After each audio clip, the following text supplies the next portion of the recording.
E aí, turma, tudo tranquilo? No vídeo de hoje a gente vai rever alguns aspectos do núcleo da célula eucarionte, aspectos que são realmente importantes para a gente entender a genética mendeliana. Existe já aqui no canal do YouTube algumas animações que complementam essa nossa conversa.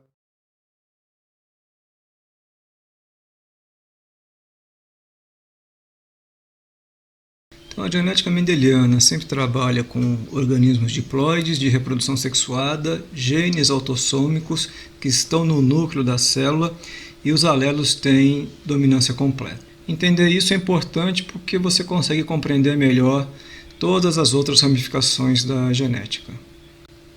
O tema da nossa conversa é o núcleo da célula. E só para lembrar, se eu estou falando de núcleo, eu estou falando de organismos eucariotos. E na genética básica, como um todo, e na mendeliana em particular, a gente não trata de genética de outros organismos a não ser os eucariotos. Então a genética de procarioto, de vírus, vai ficar para uma outra oportunidade. Ela não vai ser vista aqui na genética básica.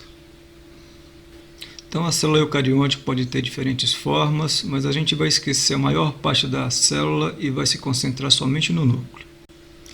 Então, nos livros de biologia molecular e celular, o núcleo é apresentado com suas diferentes funções, diferentes constituintes.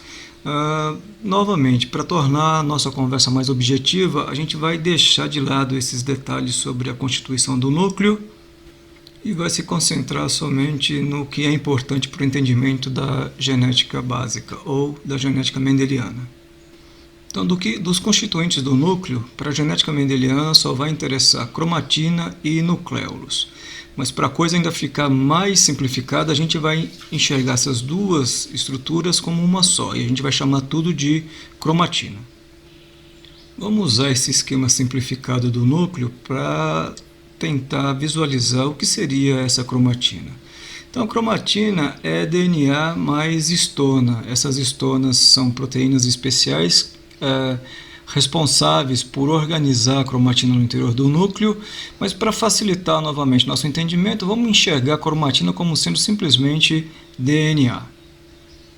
Então a cromatina fica no núcleo completamente novelada, e quando eu desmancho esse novelo, eu vejo que a cromatina não é uma estrutura única, e sim a junção de várias outras. Várias cromatinas formam uma única estrutura que eu consigo visualizar no microscópio de forma indistinta. Então é o que aparece nessa imagem. A coloração que eu tenho no núcleo é a cromatina, e eu não consigo separar os constituintes dela de fato. Então tudo aparece como uma única coisa. Mas desmanchando o novelo, eu consigo isolar pedaços de cromatina e, na verdade, cada pedaço de cromatina é uma molécula de DNA. Então, a cromatina é indistinta quando eu não consigo diferenciar e isolar as moléculas de DNA que formam ou que estão presentes no núcleo da célula. Eu dou um nome para o núcleo. O núcleo recebe, então, o nome de interfásico. Então, só para reforçar, esse núcleo interfásico é caracterizado pela não distinção dos constituintes da cromatina. Você não consegue ver quantas moléculas de DNA tem dentro do núcleo, tudo é uma única estrutura. É importante saber que é nesse núcleo interfásico que acontecem processos de síntese. Qual síntese? Síntese de DNA, RNA e proteína. Mas a gente já viu que o DNA não está sozinho no núcleo da célula, ele está associado a uma proteína, ou a um grupo de proteínas chamadas de histonas. Então essas histonas organizam a cromatina e fazem com que ela fique extremamente compactada. E essa cromatina compactada então passa a ser chamada de cromossomo. Então agora eu tenho uma relação estabelecida entre DNA, cromatina e cromossomos. Se eu tenho 3 moléculas de DNA, eu tenho 3 filamentos de cromatina. Eu tenho 3 cromossomos. Esses cromossomos só são visíveis quando o núcleo sai da fase de intérfase e entra numa fase de divisão. Esse núcleo que vai se dividir recebe o nome de núcleo mitótico. Então, cromossomos só são visíveis no momento em que a célula vai se dividir. Essa figura então resume o que a gente falou até agora. A gente tem um núcleo interfásico, é quando as moléculas de DNA estão soltas, indistintas. Você dá o nome de cromatina para esse conjunto de moléculas indistintas. Posteriormente, essa cromatina começa a se condensar e o núcleo entra numa fase chamada de mitótica. É quando os cromossomos são visíveis. No núcleo mitótico não há processos de síntese. Vamos fazer uma pausa agora para tentar entender qual é a diferença entre esse núcleo interfásico e o núcleo mitótico. Vocês lembram que a gente convencionou que gene seria simbolizado por letras. Então o que eu tenho aqui na minha mão de fato é um gene. Tenta ver isso como se fosse o gene. E para a gente, gene vai ter a conotação mais simples possível nesse momento. A gente vai encarar gene como sendo simplesmente um segmento de DNA que codifica uma determinada característica. Tá? Então, quando você olha para essa folha de papel e é capaz de ler esse gene, estou falando de núcleo interfásico. Eu tenho cromatina aberta, essa cromatina pode ser lida. Quem faz essa leitura é proteína. Você tem duas proteínas que leem o DNA. Ou a gente está falando de DNA polimerase ou RNA polimerase. A gente vai voltar a falar sobre isso lá na genética molecular. Agora, imagina a seguinte situação. Acontece isso com esse segmento de DNA. O gene continua aqui dentro, mas você não pode mais ler. Essa incapacidade de leitura do gene caracteriza o núcleo mitótico. Então eu tenho agora um cromossomo formado. O gene está aqui, mas ele não pode ser lido. E essa é uma possibilidade de você ter o que a gente chama de controle da expressão gênica.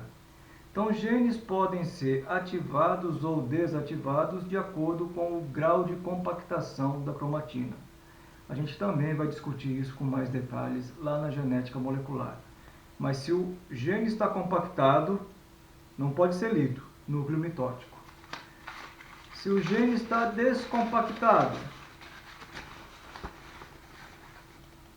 vamos melhorar aqui a imagem, dá para ver?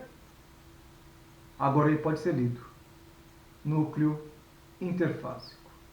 É somente durante a leitura desse segmento de DNA que mais ácido nucleico pode ser produzido, ou uma proteína vai ser produzida, certo? Durante essa fase aqui, genes são movimentados. Isso caracteriza os processos de divisão celular. Espero que tenham entendido isso.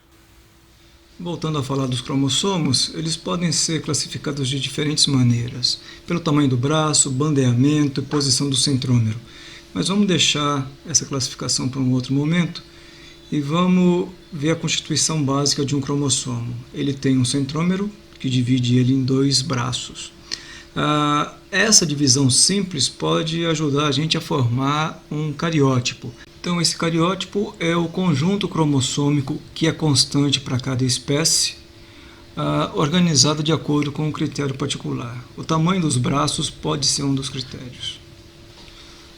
Vamos pegar esse cariótipo que está aí nessa animação e vamos olhar ele com um pouco mais de calma. Vamos pegar inicialmente aquele número 9 e olhar ele mais de perto. Se fosse fazer um esquema representando esse cromossomo, talvez eu fizesse alguma coisa parecida com essa que aparece na figura.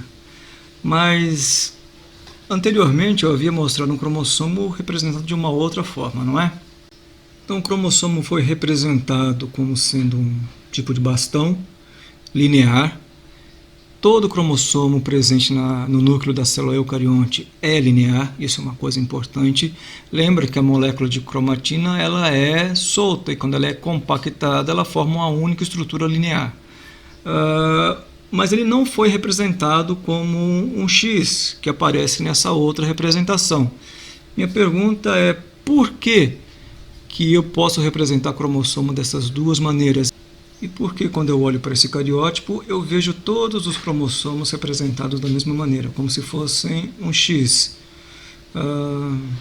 Essa é uma pergunta que eu espero que vocês respondam no momento oportuno. Vamos olhar um pouco mais para esse cariótipo, ver o que ele tem para dizer para a gente. Bom, eu tenho alguns números aí nele. Então, vai até o número 22, está aqui.